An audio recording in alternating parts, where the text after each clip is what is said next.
Good morning all of you. Today we will continue our 10th chapter class 12 subject biology. तो अपने जो आज अपना 10th chapter जो चल रहा था उसको आगे कंटिन्यू करेंगे। तो बच्चों आप लोगों को मैंने लास्ट लेक्चर के अंदर रिकॉल करवाया था, कुछ पॉइंट्स थे जो काफ़ी ज़्यादा इंपॉर्टेंट थे, दोबारा आपको बता रही हूँ।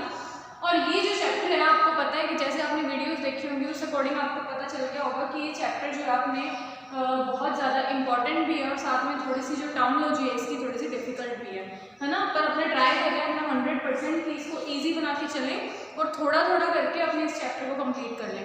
देखो यहाँ पे थोड़ी सी अपनी स्पीड जो है वो टॉपिक्स के अकॉर्डिंग स्लो करेंगे, बिकॉज यहाँ पे जो टॉपिक्स हैं वो अगर आप 1 बाय 1 भी समझोगे, अगर तब भी आपको अच्छे से समझ आ जाए तो बहुत अच्छी बात है। तो जब आप ये टॉपिक करो तो इसको थोड़ा सा ध्यान से समझा करो और फोकस यहीं रखा करो, और हो सके तो साथ साथ नोट्स बना लिया करो, बिकॉज ये नोट्स आपके बहुत ज़्यादा काम आएंगे। ठीक है, तो नेक्स्ट जो है आपने थोड़ा सा लास्ट लेक्चर के बारे में रिकॉल कर लें। लास्ट लेक्चर के अंदर मैंने आपको कई पॉइंट्स क्लियर किए थे, जैसे अपने कहाँ पे थे, अपने फोटो सिस्टम के बारे में बात कर रहे थे। तो फोटो सिस्टम के अंदर डायग्राम के बेसिस पे भी मैंने आपको कई पॉइंट्स क्लियर किए थे कि डायग्राम बनाकर रिएक्शन सेंटर होते हैं, फोटोन एक्सेप्ट होते हैं, वहाँ से उसके बाद में इलेक्ट्रॉन्स एमिट होते हैं, फिर इलेक्ट्रॉन जो एक्सेप्टर वाली साइड पे जाते हैं, ओवरऑल रिएक्शन कंप्लीट होती है। फिर मैंने आपको बताया था लास्ट लेक्चर के अंदर एक टर्म इंट्रोड्यूस हुई थी फोटो सिस्टम, या जो अपनों ने जिसके बारे में कल बात की थी। तो वो फोटो सिस्टम जो था उसके अंदर अपनों ने मैंने आपको डिवाइड बताया था कि फोटो सिस्टम बेसिकली 2 पार्ट्स में डिवाइडेड है, जो क्या होता है photo system 1 and photo system 2। तो फोटो सिस्टम 1 और 2 दोनों के अंदर क्या था, अलग अलग थे दोनों के दोनों, जिसके बारे में अपनों ने फोटो सिस्टम 1 के बारे में तो लास्ट वाले लेक्चर में अपनों ने पढ़ लिया।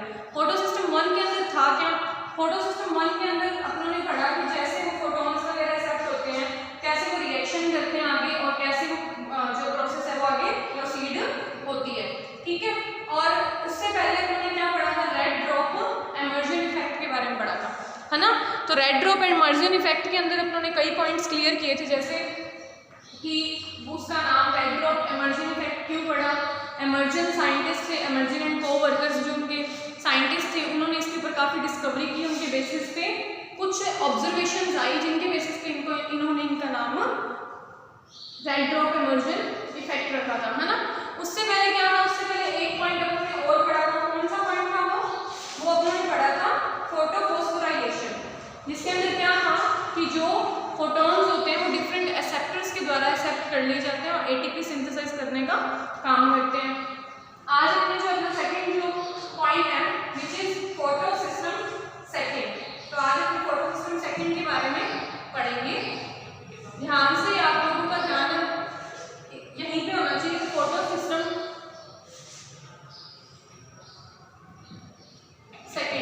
इसके अंदर देखो पॉइंट वाइज अपने इसको क्लियर करके चलते हैं। सबसे पहले तो ये चीज ध्यान में रखो कि फोटो सिस्टम जो 2 होता है ये कौन सा, जैसे उसके अंदर तो 700 था, ये फोटो सिस्टम 680 होता है। क्या होता है, 680। ठीक है, सो बेसिकली जो फोटो सिस्टम 2 होता है ये क्लोरोफिल 6 कंटेन क्या करता है, क्लोरोफिल पिगमेंट्स। ये देख लो आप P 650 660 670 एंड एट लास्ट 680। ठीक है, तो ये सारे के सारे पिगमेंट्स जो ये कंटेन करते हैं एंड एट लास्ट इसको क्या बोला जाता है, P680 type of photo system. ठीक है, तो इस फोटो सिस्टम के अंदर अपने इसके अंदर कुछ पॉइंट्स और मेजर करते हैं, जैसे OA इन क्लोरोफिल 650 क्लोरोफिल 660 70, ठीक है, और 680, ये तो पता है अपने को। इसके साथ साथ ये कई पॉइंट्स और आते हैं जैसे इसके अंदर, वो भी अपने देख लेते हैं। तो इसके अंदर क्या क्या कंटेन करते हैं, इनके साथ साथ फोटो सिस्टम 2 के अंदर यहाँ पे कैरोटीनॉइड्स, प्लास्टोक्विनोन, क्लोरोफिल बी, क्या क्या आ रहा है, क्लोरोफिल बी, प्लास्टोक्विनोन, ठीक है, क्लोरोफिल बी आ गया, इसके अंदर प्लास्टोक्विनोन आ गया, साइटोक्रोम B6 आ गया। साइटोक्रोम B6 को मैं शॉर्ट में लिखती हूँ साइटो B6, साइटोक्रोम इसमें F भी होता है। ठीक है, और इसके अंदर आप लोग देखोगे जब ये चीजें डिटेल में आप पढ़ोगे तो आपको समझ आएगा कि इसके अंदर ये चीजें क्या काम करती हैं। ठीक है, और इसके अंदर क्या होता है, कैरोटीनॉइड्स, लास्ट कैरोटीनॉइड्स।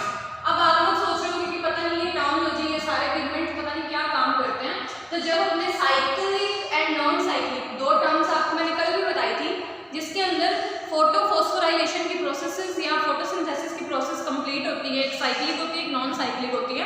तो इनके अंदर जब अपने कंप्लीट ये चार्ट के थ्रू समझेंगे तब आपको पता चलेगा कि क्लोरोफिल बी कहाँ होता है, प्लास्मोसिमिनॉन क्या काम करता है, B6, F and carotenoids, what are these work, ठीक है, इनका काम क्या होता है।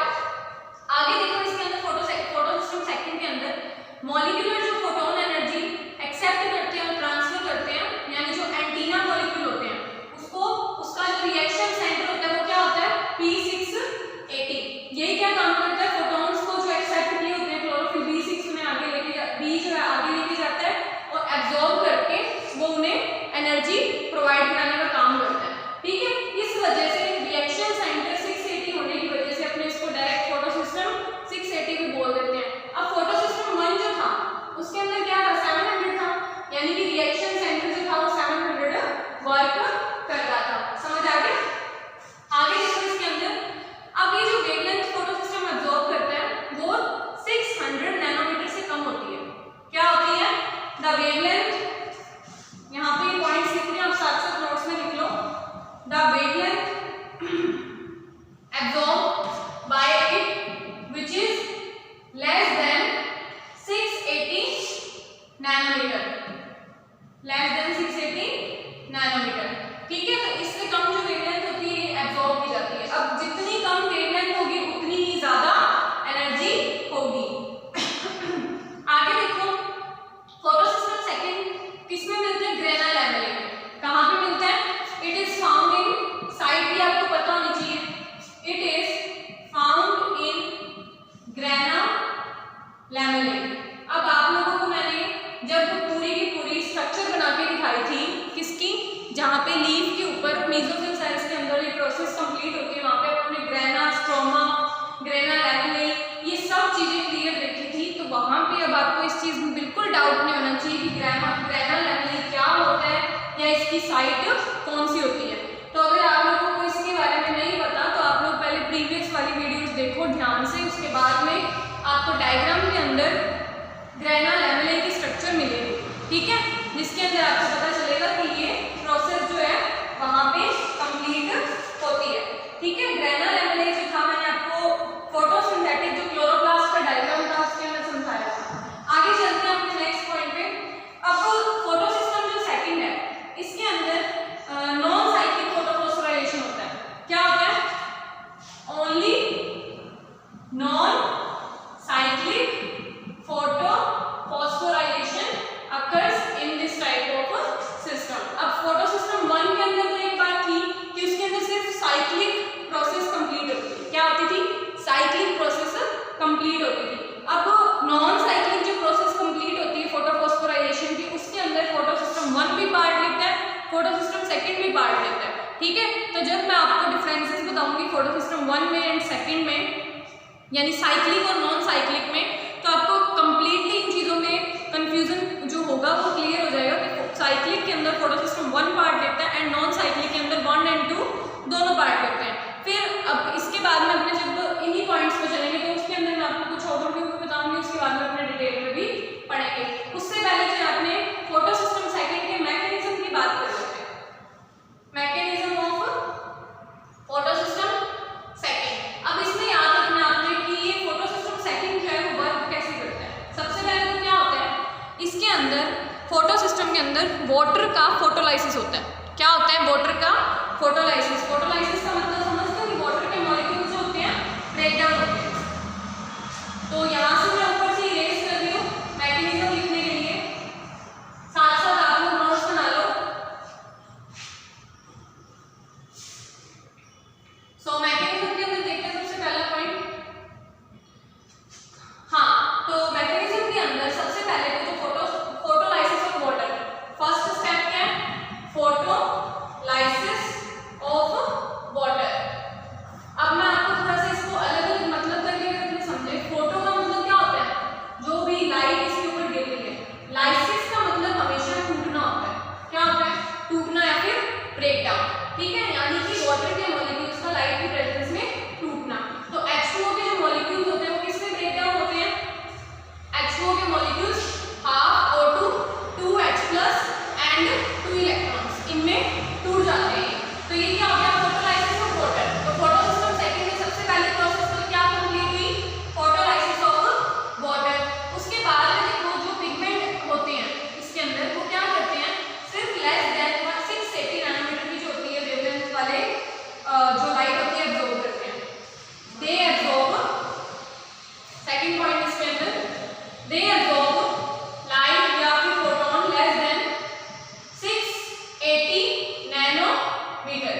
कम वाले ही ये एब्जॉर्ब करते हैं।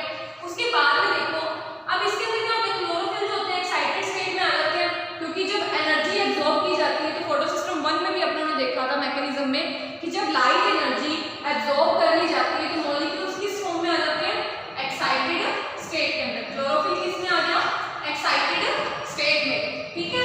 एक्साइटेड स्टेट के अंदर देखो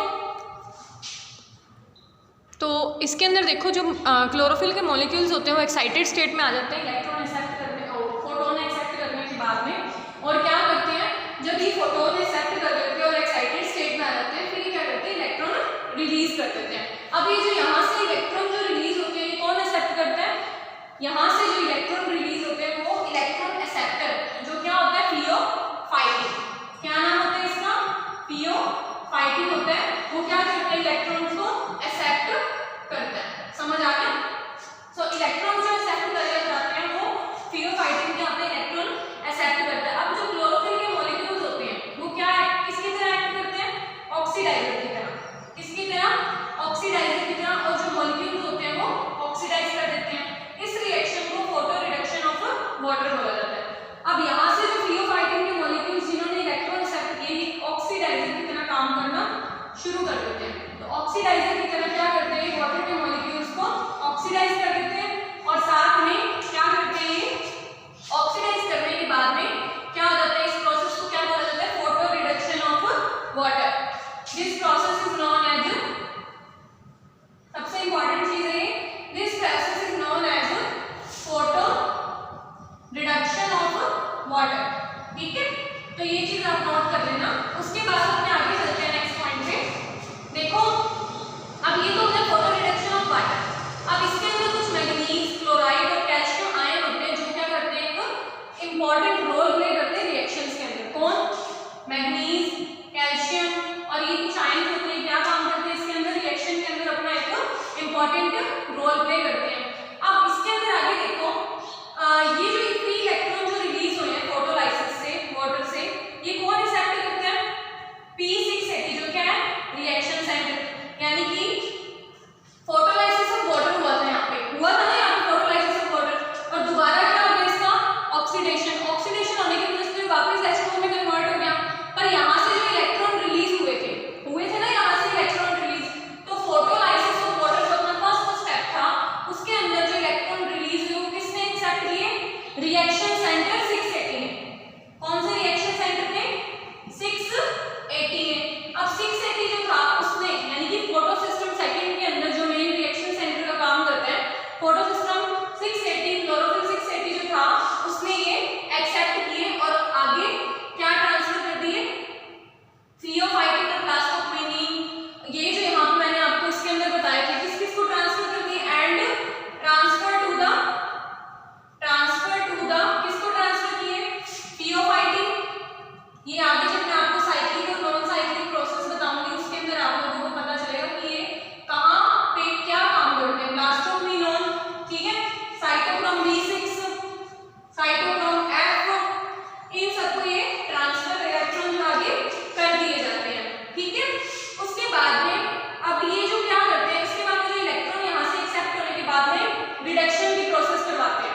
नेक्स्ट स्टेप क्या होता है इनका, रिडक्शन का। अब ये रिडक्शन किसका करवा देते हैं, NADP का। किसका, NADP का, जो किसमें कन्वर्ट हो जाता है लास्ट में, NADPH+ के अंदर कन्वर्ट हो जाता है। तो NADPH+ के अंदर ये कन्वर्ट हो जाता है। उसके बाद में जो इलेक्ट्रॉन होते हैं वो दोबारा एमर्ज हो जाते हैं फोटो सिस्टम 1 के अंदर। यानी कि यहाँ से जो NADPH को रिड्यूस करवाया इसके साथ में जो इलेक्ट्रॉन्स थे ये फोटो सिस्टम सेकंड से कहाँ चले जाते हैं, फोटो सिस्टम 1 के अंदर। यानी कि दोबारा फोटो सिस्टम सेकंड में नहीं आते इसके द्वारा रिलीज किए हुए इलेक्ट्रॉन्स। आप लोगों को मैं बार बार ये चीज बता रही हूँ कि जो फोटो सिस्टम सेकंड है ये नॉन साइक्लिक प्रोसेस करवाने में हेल्प करता है। तो नॉन साइक्लिक का मतलब ये होता है कि जहां से जो प्रोसेस स्टार्ट हुई है वो वहीं पे आकर खत्म ना हो। यानी कि फोटो सिस्टम 1 के अंदर जब मैंने आपको साइक्लिक प्रोसेस के बारे में बताया था तब मैंने आपको यही चीज क्लियर की थी कि उसके अंदर जहां से इलेक्ट्रॉन चालू है दोबारा ATP बनाकर दोबारा उसी के अंदर आ जाते हैं। पर यहाँ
सेकेंड के अंदर। तो ये क्या था सारा का सारा mechanism of photo system second. तो आप लोगों को यहाँ तक डिटेल में समझ आ गया होगा कि क्या क्या प्रोसेस होती है, वो कैसे कंप्लीट होती है। इसके बाद में अपने एक टॉपिक और लेके चलते हैं। सेकेंड जो आपका नेक्स्ट टॉपिक है वो है इलेक्ट्रॉन ट्रांसपोर्ट चेन, जिसको ETC बोला जाता है। तो ये टॉपिक आपको बिल्कुल क्लियर हो गया होगा। फिर भी कोई डाउट हो तो आप लोग मुझसे पूछ लेना पर्सनली, और वीडियोस को सीरियसली देखते हो, साथ साथ नोट्स बनाते हो। तो आपका नेक्स्ट टॉपिक जो है स्टार्ट करते हैं। अपने नेक्स्ट टॉपिक का नाम है आपका इलेक्ट्रॉन ट्रांसपोर्ट चेन, जिसको अपने ETC बोलते हैं, electron transport chain, ETC। So start करते हैं। इसके अंदर क्या पॉइंट्स हैं? सबसे पहले देखो, ड्यूरिंग फोटोसिंथेसिस के दौरान जो इलेक्ट्रॉन रिलीज होते हैं क्लोरोफिल से, क्या होते हैं? क्लोरोफिल से जो इलेक्ट्रॉन रिलीज होते हैं वो इलेक्ट्रॉन एक्सेप्टर के द्वारा ले लिए जाते हैं और आगे ट्रांसफर कर दिए जाते हैं। देखो इलेक्ट्रॉन ट्रांसपोर्ट चेन के अंदर सबसे पहले क्या हुआ, फोटोन आए किसके पास में? क्लोरोफिल के मॉलिक्यूल के पास में, ठीक है। क्लोरोफिल के मॉलिक्यूल्स क्या हो गया आगे? एक्साइटेड होने के बाद में इन्होंने क्या किए? इलेक्ट्रॉन रिलीज करके इन्होंने आगे किसको किए? ट्रांसफर। जो फोटोन एक्सेप्टर थे उनको दिए, इन्होंने ट्रांसफर कर दिया आगे इलेक्ट्रॉन, ट्रांसफर द इलेक्ट्रॉन जब इन्होंने ट्रांसफर किए उसके बाद में यहाँ से क्या हुई? इलेक्ट्रॉन ट्रांसपोर्ट जो इन्होंने किए, इन प्रोसेस के अंदर एक एनर्जी रिलीज हुई। क्या हुई? एनर्जी रिलीज हुई, जो आगे इन प्रोसेस को कंप्लीट करवाने में हेल्प करने लगी, ठीक है। फिर क्या हुआ? इक्वल टू द एनर्जी जो यहाँ से रिलीज हुई वो क्या हुई? दो इलेक्ट्रॉन जो एक्सेप्टर्स थे उनके बीच के डिफरेंस के इक्वल। मतलब कि यहाँ पे जब इन्होंने इलेक्ट्रॉन ट्रांसफर किए, मान लो कि जो इलेक्ट्रॉन ट्रांसफर हुए हैं वो प्लास्टोक्विनोन, फोटोक्विनोन और साइटोक्रोम B6 के बीच में हुए। मान लो, ये मैंने आपको बताया था ना, जब उन्होंने फोटो सिस्टम सेकंड के अंदर पढ़ा था वही थे ये पॉइंट्स, अभी जस्ट पढ़ा उन्होंने कि फोटोक्विनोन यानी प्लास्टोक्विनोन और साइटोक्रोम B6 के बीच में यहाँ से एनर्जी रिलीज हुई है। अब एनर्जी ये होती कितनी है? ये एनर्जी इसके और इसके डिफरेंस के इक्वल होती है। मतलब कि यहाँ से जो एनर्जी रिलीज हुई और जहाँ जितनी एनर्जी इसके पास चलेगी, तो जो इन दोनों का अगर डिफरेंस करेंगे तो अपने को पता चल जाएगा कि कितनी ATP एनर्जी जो यहाँ से रिलीज हुई है। समझ आ गया? अब एनर्जी जो होती है ATP, अगर ये एनर्जी इनफ फॉर्म है, यानी कि एनर्जी इनफ है, तो ये क्या करती है? ATP सिंथेसाइज करती है, या फिर एनर्जी जो होती है हीट के फॉर्म में बाहर निकल जाती है। दोबारा सुन लो इस पॉइंट को कि सबसे पहले क्या हुआ इलेक्ट्रॉन ट्रांसपोर्ट चेन के अंदर। फोटोसिंथेसिस के अंदर जो इलेक्ट्रॉन रिलीज हुए थे क्लोरोफिल से लाइट को एक्सेप्ट करने के बाद में, तो उन्होंने क्या किया? डिफरेंट फोटोन या इलेक्ट्रॉन एक्सेप्टर्स के पास वो गए, ठीक है। उन्होंने क्या की? हर एक ट्रांसफर के बाद में एनर्जी रिलीज की। तो ये जो एनर्जी रिलीज हुई ये क्या थी? इक्वल थी जो एनर्जी डिफरेंस था दो रिसेप्टर्स के बीच में। मान लो यहाँ पे तो मैंने एक एग्जांपल दी है PQ और साइटोक्रोम B6 का, तो ऐसे भी देख सकते हैं कि जिन जिन के पास में एनर्जी ट्रांसफर हुई है उनके बीच का डिफरेंस, ठीक है। अब जो एनर्जी ट्रांसफर हुई है, हाउ एनर्जी इज इनफ, या तो वो ATP सिंथेसाइज करेगी, यानी जो एनर्जी रिलीज हुई है क्या करेगी? वो ATP सिंथेसाइज, यानी कि ADP से ATP बनाएगी, ADP से ATP, या फिर वो क्या होगी? जो एनर्जी रिलीज हुई है वो किस फॉर्म में बाहर निकल जाएगी? हीट की फॉर्म में रिलीज हो जाएगी। यानी कि अगर वहां पर इस चीज की अमाउंट सफिशिएंट है ATP को सिंथेसाइज करने में, ADP से ATP बनाने में अगर वो एनर्जी इनफ है तो ATP का सिंथेसिस हो जाएगा। पर अगर वो एनर्जी वहां पर सफिशिएंट नहीं है कम है, तो वो किस फॉर्म में निकल जाएगी? हीट एनर्जी की फॉर्म में बाहर हो जाएगी। समझ आ गया? तो ये क्या था? Electron transport chain. अब आगे जो आपका टॉपिक है इसके बाद में वो है फोटोफॉस्फोराइलेशन, जिसके बारे में मैं अभी बात कर रही थी, साइक्लिक एंड नॉन साइक्लिक। तो ये आपने कल के लेक्चर के अंदर डिटेल में पढ़ेंगे, ठीक है।